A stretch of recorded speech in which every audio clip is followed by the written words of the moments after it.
बीते दिनों देश की राजधानी दिल्ली में कुछ ऐसा हो गया जिसे सुन आपके भी होश उड़ जाएंगे। मात्र 70,000 रुपए के लिए चाचा और भतीजे की जोड़ी को गोली मारकर उनकी हत्या कर दी गई। नमस्कार दर्शकों, आपने देखना शुरू कर दिया भैया जी गजब और मैं हूं जितेश मिश्रा। 31 अक्टूबर यानी कि दिवाली की रात को देश की राजधानी दिल्ली में कुछ ऐसा हो गया जिस कहानी को आप सुनेंगे तो आपके भी होश उड़ जाएंगे। इन दिनों सोशल मीडिया पर एक वीडियो काफ़ी तेज़ी से वायरल हो रहा है जिसे डबल मर्डर कहकर बुलाया जा रहा है। सबसे पहले आप ये वीडियो देखिए, असल में ये वीडियो है क्या।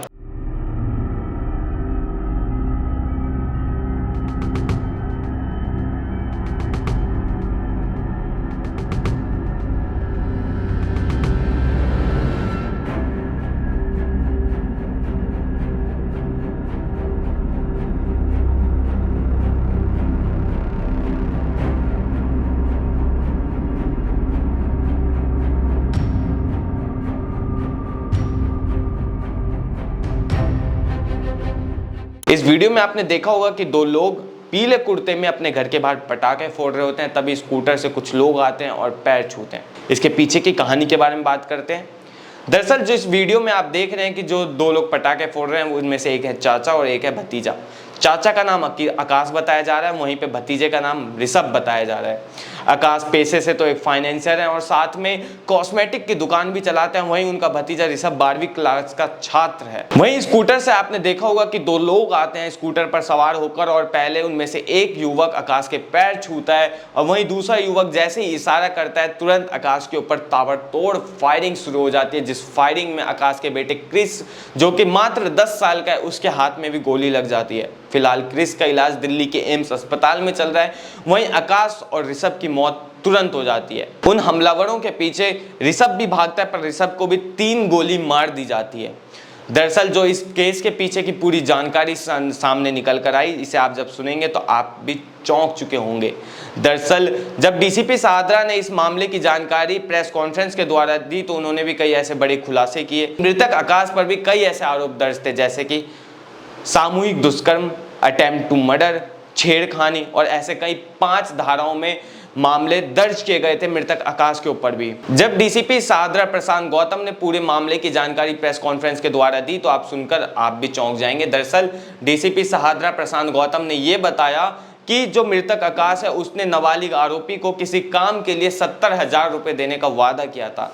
जब काम पूरा हो गया तो आकाश ने ना 70,000 रुपए दिए और ना ही फोन उठाता था, जिस वजह से नाबालिग आरोपी काफी ज्यादा गुस्से में आ चुका था और उसने एक शूटर हायर किया।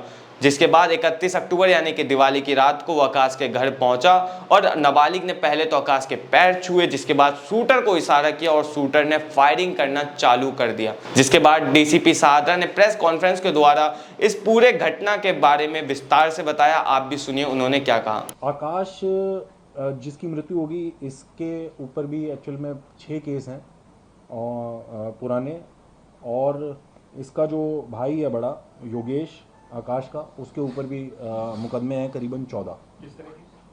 ये हैं लड़ाई झगड़े के, अटेम्प्ट टू मर्डर के, रेप के, उस तरीके के। 17.5 साल का है ये जो जुवेनाइल है।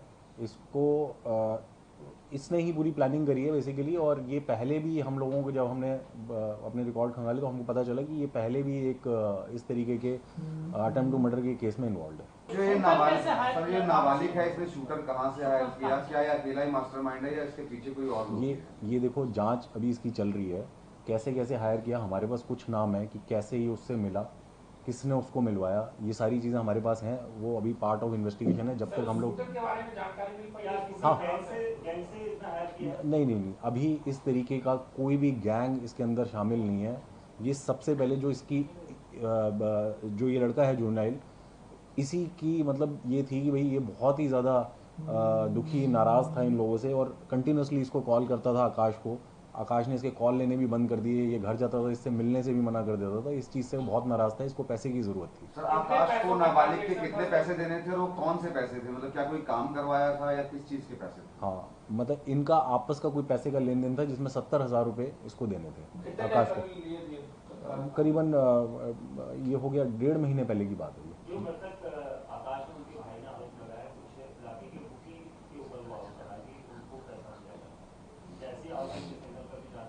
देखिए अभी हमारा सारा का सारा जो फोकस है वो इस चीज़ पर है कि हम जो जिसने भी ये हमला किया है उसको पकड़ें।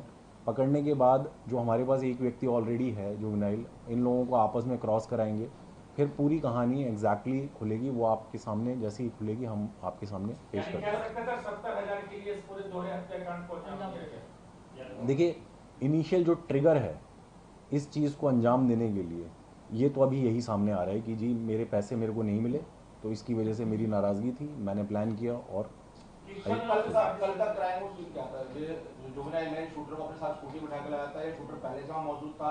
कोई रेकी करते हुए सीसीटीवी इनके सामने आए हैं कि ये लोग पहले भी वहाँ घूम रहे थे? इनका ये प्लान था, करीबन 15-17 दिन से इनकी ये प्लानिंग चल रही थी कि हमने ये काम करना है। बट ये लोग आए अलग अलग हैं, ये लोग ऑलरेडी जानकारी में थे, उनका कोऑर्डिनेशन हुआ है, ये लोग मिले हैं एक जगह पर, लेकिन आए अलग अलग हैं और गए भी अलग अलग हैं। रात के अलग जी। तो जो शूटर है उसका क्या इंटरेस्ट है? कितने में हायर किया था?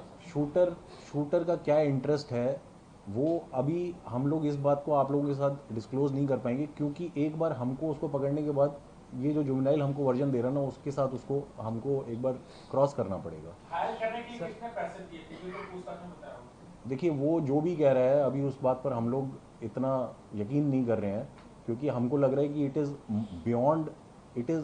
Beyond that what ever he is telling. तो एक बार वो क्रॉस कराना हम लोगों को जरूरी। सर एक चीज और, क्या सिर्फ आकाश को ही मारने आए थे और वो जो है ऋषभ को की मौत हुई है, किन परिस्थितियों में हुई है? उसको गोली किन परिस्थितियों में? ये केवल और केवल आकाश के लिए आए थे, आकाश की तरफ इनका ये था कि भाई आकाश को आज हम लोग मारेंगे। अब आकाश जब आकाश को ये मारते हुए गया है, फिर उसके बाद जो व्यक्ति है जिसने इनके ऊपर गोली चलाई है, जब वो वहाँ से भागा है तो इसके पीछे भागा है ये ऋषभ उसके पीछे भागा है।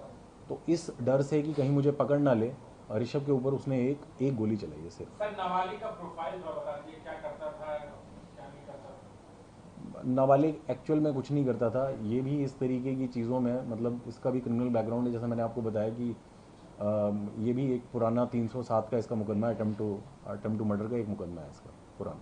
फैमिली बैकग्राउंड क्या है?